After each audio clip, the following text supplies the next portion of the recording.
LPU ప్లేస్మెంట్ల రికార్డులు సృష్టిస్తోంది. Final year student 2.5 కోట్ల ప్యాకేజ్ పొందుతున్నారు. 1700 మందికి పైగా ఎల్పియు స్టూడెంట్స్ 10 లక్షల నుంచి 2.5 కోట్ల ప్యాకేజెస్ పొందారు. విద్యా విప్లవం ప్రారంభమైంది లవ్లీ ప్రొఫెషనల్ యూనివర్సిటీలో. ఇప్పుడు కాకపోతే ఇంకెప్పుడు అని ఆ ఎమ్మెల్యే భావిస్తున్నారట. కూటమి అధికారంలోకి వచ్చిన వెంటనే ఆ మేరకు దందాలు మొదలుపెట్టారని జిల్లా రాజకీయ వర్గాల్లో చర్చ నడుస్తోంది. మట్టి, ఇసుక, మద్యం దుకాణాలు, కాంట్రాక్టులు, కేటాయింపు, అధికారుల బదిలీలు, ఆఖరికి కిరాణా షాపులను కూడా వదలకుండా ఆ ఎమ్మెల్యే మనుషులు వసూళ్లు చేస్తున్నారట. ఆయన అరాచక అవినీతి దూకుడు చూసి ఎప్పటి నుంచో రాజకీయాల్లో ఉన్నవారు సైతం ఆశ్చర్యపోతున్నారట. ఎవరా ఎమ్మెల్యే? ఈయన పేరు సొంగ రోషన్ కుమార్. ఏలూరు జిల్లా చింతలపూడి నియోజకవర్గ ఎమ్మెల్యే. చదువుకున్నవాడు, విదేశాలు తిరిగొచ్చాడు. మంచి చెడ్డలని బాగా తెలుసు. అన్ని వర్గాల ప్రజల బాగోగులు చూసుకుంటూ నియోజకవర్గాన్ని ముందుకు తీసుకుపోతాడని ప్రజలు అనుకున్నారట. అయితే వారి ఆశలు వమ్ము కావడానికి ఎంతో కాలం పట్టలేదు. ఎమ్మెల్యే నీళ్లు చల్లారని రాజకీయ వర్గాల్లో చర్చ జరుగుతోంది. ఎన్నికల ముందు ప్రజలతో కలిసిపోయి ఓట్లడిగి మమైకమైనట్టుగా నటించిన చింతలపూడి ఎమ్మెల్యే సొంగ రోషన్ కుమార్ ఇప్పుడు ప్రజలకు దూరంగా, దందాలకు దగ్గరగా ఉంటున్నారని సమాచారం.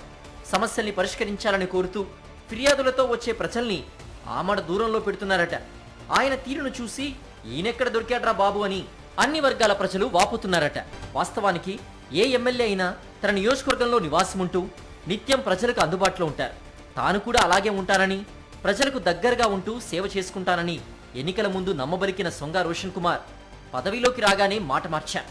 ఎన్నికల ముందు చింతలపూడిలో ఓ ఇంట్లో గృహప్రవేశం చేసి ప్రజల్ని నమ్మించిన ఆయన అధికారంలోకి వచ్చిన తర్వాత నియోజకవర్గానికి దూరంగా ఏలూరులో నివాసం ఉంటున్నారు.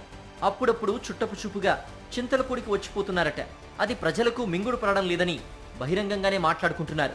నియోజకవర్గంలో దందాలు చేయడానికి తన తరఫున ఒక టీంను ఏర్పాటు చేసుకున్నారట చింతలపూడి ఎమ్మెల్యే సొంగ రోషన్ కుమార్. వారు నిత్యం వసూలు చేస్తూ దోచుకో దాచుకో విధానాన్ని చక్కగా అమలు చేస్తున్నారట. ఆయన తరఫున ఒక షాడో ఎమ్మెల్యే కూడా పనిచేస్తున్నారట. ఆయన ఎవరో కాదు, ఎమ్మెల్యే రోషన్ కుమార్ బావమర్ది స్వరూపేనని ప్రజలు మాట్లాడుకుంటున్నారు. బామ్మర్ది స్వరూప్ మాట అంటే ఎమ్మెల్యేకు వేదం లాంటిదని ప్రచారం జరుగుతోంది. చింతలపూడి నియోజకవర్గంలో మట్టి ట్రాక్టర్ కదలాలన్నా, బెల్ట్ షాప్ పెట్టుకోవాలన్నా, ఇసుక వాహనం ముందుకు కదలాలన్నా, ఎవరికైనా కాంట్రాక్టులు కావాలన్నా, ఉద్యోగులు వారు నచ్చిన చోటుకు ట్రాన్స్ఫర్ చేయించుకోవాలన్నా ఎమ్మెల్యే తరఫు వారికి కమిషన్లు వెళ్లాల్సిందేనట. దీన్నే ముద్దుగా ఎస్ఆర్కే ట్యాక్స్ అని పిలుస్తున్నారని కూటమి వర్గాల్లో గుసగుసగా మాట్లాడుకుంటున్నారు. ఒక్క ముక్కలో చెప్పాలంటే ప్రతి విషయంలోనూ అడ్డు అదుపు లేకుండా వసూలు జరుగుతున్నాయని సమాచారం. ఆఖరికి సీఎం రిలీఫ్ ఫండ్ చెక్కులు లబ్ధిదారుల చేతికి అందాలన్నా సరే ఎమ్మెల్యే మనుషుల చేతుల్ని తడపాల్సిందేనట. ఎవరైనా కాదు కూడదు అని ఎదిరిస్తే వారిపై రెడ్ బుక్ రాజ్యాంగం ప్రకారం కేసులు పెట్టి వేధిస్తారట.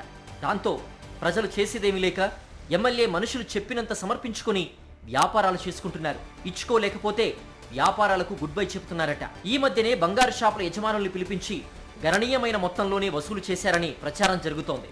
సేవ చేస్తారని నమ్మబలికి ఎమ్మెల్యే పదవి దక్కించుకున్న సొంగ రోషన్ కుమార్ ఇప్పుడు ప్రజల రక్తాన్ని పీలిస్తున్నారని నియోజకవర్గ ప్రజలు మాట్లాడుకుంటున్నారు. ప్రజా పాలన, పారదర్శక పాలన అంటూ చంద్రబాబు చెప్పడం, ఎల్లో మీడియాలో ప్రచారం చేయడం తప్పితే ఏపీలో ఎక్కడా పారదర్శక పాలన లేదనే వార్తలు నిత్యం వెలువడుతున్నాయి.